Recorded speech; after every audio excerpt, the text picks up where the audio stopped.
I started using it as a sexual drug. It was like a very like powerful aphrodisiac, like the most powerful.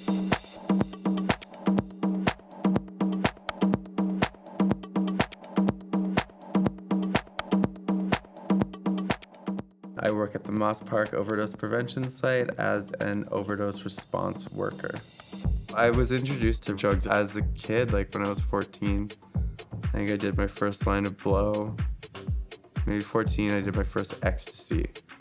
I don't know, I just have like a traumatic history. I had a crazy family. Like it was just like a good, like escape, kind of. Crystal meth just was like a great fallback. And sex, obviously, went with it. Started using it at a really like intensely traumatic point in my life. I was married. We were non-monogamous. I can't do monogamous relationships. The whole point of like, you know, being with somebody is like knowing at the end of the night, like you can go fuck whoever you want, but like you're coming home to me. However, I stopped coming home. I found myself more inclined to stay out and use. It sucked. Like it was bad, and I regret it a lot. It was a disaster, and like that's kind of like what initiated me going into like hiding and just using meth as like a fallback, because it is a good fallback. I had just moved in with my dog to this apartment, which is kind of where I began to like totally drift off and isolate. And that was a really shitty place to go to because like nobody came to ask me if I was okay. And that was a really shitty realization. In a way, like I found my drug addiction was just a passive suicide.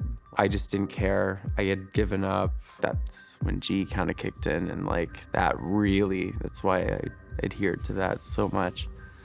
A friend of mine basically gave it to me as a sample, and I was out walking my dog and I was listening to this song that I listened to with my ex, and all of that anhedonia that I was experiencing, like that lack of emotion, suddenly became very emotional. And I had this, not a breakdown, but like this like really cathartic bawl, like in the middle of the street. It's weird. It was like I was addicted to the sadness aspect because it was feeling something that the meth had taken out.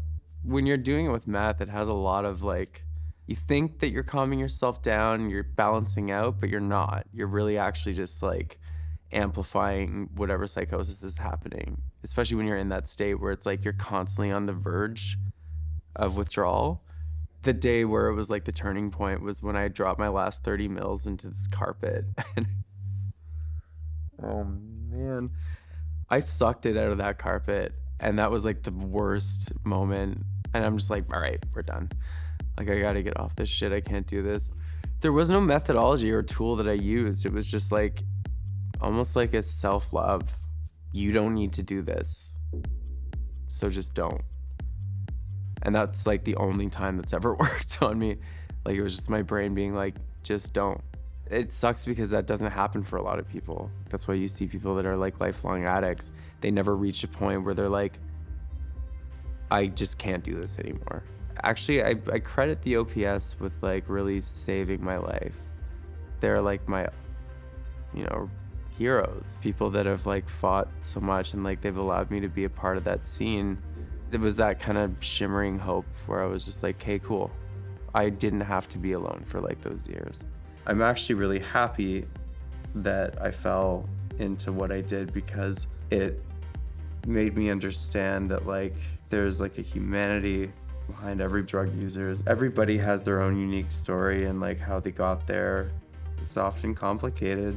I think that people need to be more kind to like drug users. For people that are daily users, like we have enough going on, so just don't be a jerk. That inner monologue that we all have as drug users is already self-deprecating enough that like we don't need any more of it, and we don't need anything to perpetuate it. We're people, we require love, and if you can't relate to what we're going through, then like just be there. When you're going through something as heavy as a drug addiction that you can't stop and you don't see any way out of, there is still love for you. And like, that's so important. Like, people don't have to suffer alone. That's the most important thing, is like that they're just, you know, they're not shamed into feeling like they're anything less than a human being.